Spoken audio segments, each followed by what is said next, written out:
సరే 70,000 ఓట్లు వేసిన ప్రజలను కాదని ప్రజలకు అందుబాటులో లేకుండా హైదరాబాద్ లో ఉంటున్నారట కదా మీరు. అదే చెప్పాను 60 అడుగు మొత్తం బయట ఉన్న ఆటోలు చెప్తారు, లేకపోతే బండి కొట్టోడు చెప్తాడు నేను ఎన్ని రోజులు ఉంటున్నా ఏముంటున్నా. నేను ఒక్కటే ప్రజలను మోసం చేయదలుచుకోలేదు.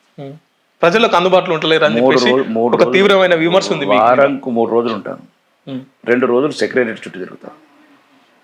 సెక్రటరీ చుట్టూ, ఈఎన్సీల ఆఫీస్ చుట్టూ, అంటే ఎక్కడైనా ప్రభుత్వంతో పని. ఒక రోజు పార్టీ ఆఫీస్కి వెళ్తాను 6 రోజులు. ఒక రోజు నా భార్య పిల్లలకి ఇస్తాను. మంచి ప్లాన్ చేసుకున్నారు. బిజినెస్ మ్యాన్ కదా, నేను బిజినెస్ తీసుకుంటా. 3 రోజులు ప్రజలు, 2 రోజులు వాళ్ళ నేను చెరువీడు ఉన్నది గాలి తవ్వితే నీళ్ళు ఆడబడతాయి.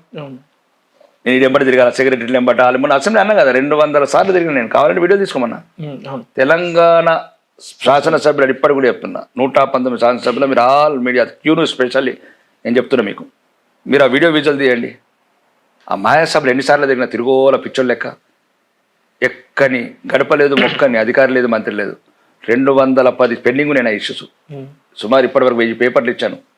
అంటే అక్కడ నాకు బ్యాక్ వాటర్ ఉపాధి నాకు అక్కడ, ఎందుకంటే ఆడ ఒక కార్ఖానా అంటే లేడీస్ ఈ బీడీల కార్ఖానా చేస్తారు, దానివల్ల క్యాన్సర్లు వస్తున్నాయి. ఎట్లా తగ్గించాలా, గల్పు వలసను తగ్గించాలా, విద్యార్థులు హాస్టల్ని కట్టించాలా. నేను అసెంబ్లీలో మాట్లాడి ఏం మాట్లాడతలే. నేను ఫ్యూచర్ సీట్లు పోయినాబాద్ నేను మీ నియోజకవర్గం వరకే. నేను ఎందుకు మీరు నిరుద్యోగం గురించి మాట్లాడుతున్నా. విద్య స్కూల్ పోతే మరి పేదలు ఎక్కడ చదువుకోవాలంటున్నా. పేదలు అంటే మన ఆర్మర్లో ఉన్నారా అన్న? అన్ని దోసుకున్నామా, అన్ని లాక్కున్నాం అధ్యక్ష. కానీ పేదలకు విద్యాన్ని ఇద్దామంటున్నా, వైద్యం ఇద్దామంటున్నా. నేను ఏం చెప్తలేను. గల్పు కార్మికులు 50 ఏళ్ళ 75 లక్షలు ఇద్దాం, బతికినోడికి ఇస్తున్నారు మీరు. సరే నేనేమంటున్నా అంటే రాకేష్ రెడ్డి గారు మంచితనం ముసుకేసుకున్నారా లేకపోతే నిజంగానే మంచి? దేనికి నాకు ముసుకెత్తే ఏమవుతుంది? ఈ ముసుగులో వెనుక ఏం చేయాలి?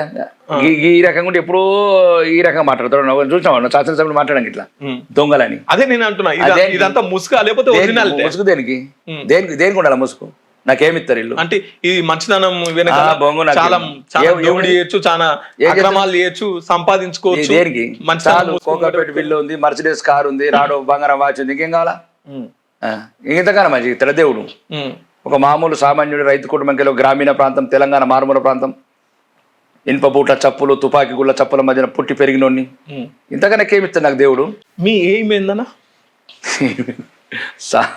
ఎయిమ్ ఒకటే అరవదు. నాకు దేవుడు అనుకున్న దానికన్నా ఎక్కువ ఇచ్చాడు, చాలా ఎక్కువ ఇచ్చాడు. 3 నెలలు ఎమ్మెల్యే అయినా. ఇది కూడా అది నాకు మామూలు దేవుడి ద్వారా ప్రజల ద్వారా మామూలు బహుమతి కాదు. నాకు చాలా భారీ మెజారిటీ వచ్చింది. భారీ మెజారిటీ 3 నెలలు. నేను ఎవరో తెలియదు, నా బతుకు తెలియదు, నా భవిష్యత్తు తెలియదు, ఎక్కడున్నో తెలియదు. అంటే ఇట్లాంటి సమయంలో నన్ను ప్రజలు నా మీద నమ్మకంతో, అది కూడా గ్రామీణ ప్రాంతంలో పేద ప్రజలు నమ్మారు, ఆ గొంతుని నమ్మారు. అలా రుణం తీసుకోవాలి. అంటే ఒక ఆర్మరే కాదు, ఈ నేను తెలంగాణ రాష్ట్రానికి ఎమ్మెల్యేగా చెప్తున్నాను. నాకు వీలైనంత వరకు పేదవాడి వైపు, సామాన్యుడి వైపు ఉండాలనుకుంటున్నాను. నాకు దేవుడు అన్ని ఇచ్చాడు, నాకు ఇంకా పెద్ద ఏం లేదు. అంటే చాలామంది చాలా రకాలుగా అనుకుంటారు. ఏముంటుంది? అవును, క్లియర్గా చెప్తాను. రాజకీయ భవిష్యత్తు ఉంటే ఇప్పుడు నువ్వు ఏముంటే కూడా ఎస్ఐ ఉంటాడు, ఏం కోరుకుంటాడు? నెక్స్ట్ సిఐ కోరుకుంటాడు. అంతే ప్రమోషన్. నాకేముంటుంది? ఇప్పుడు ఫస్ట్ ఎమ్మెల్యేని, నెక్స్ట్ మంత్రి కావాలని కోరిక. ఏ శాఖకు మంత్రి కావాలనుకుంటారు? హోంశాఖ. క్లియర్ ప్రిపేర్ చేసి పెట్టుకున్నారు. అది అంతకన్నా కింది దద్దు మీ దద్దు, లేకపోతే మొత్తం కాదు. నాకు ఎందుకు అదే ఎందుకు నాకు ఒక ఆలోచనలు ఉన్నది. అంటే ఫస్ట్ నేను చూసిన దేశాలు సింగపూర్, దుబాయ్. ఈ దేశాల అభివృద్ధి అంతా శాంతి భద్రతల కంట్రోల్ ఉండడం వల్ల వచ్చినాయి. ఇప్పుడు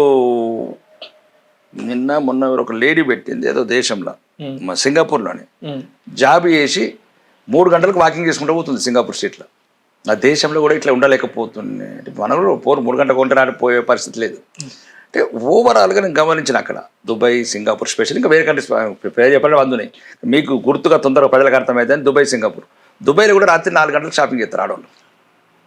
సింగపూర్లో ఎక్కడ కూడా చిన్న సంఘటన జరగదు. అన్నొక్కరి చదివి పక్కన పెట్టండి, కానీ ఇండస్ట్రియల్ ఫ్రీగా ఉంటారు, ఏముండదు అక్కడ.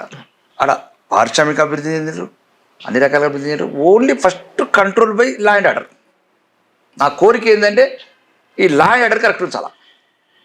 ఇప్పుడు పాత బస్తా అన్ని నాకు మొన్న ఉచ్చబోసిండు చూడు. ఇప్పుడు ఇదే నేను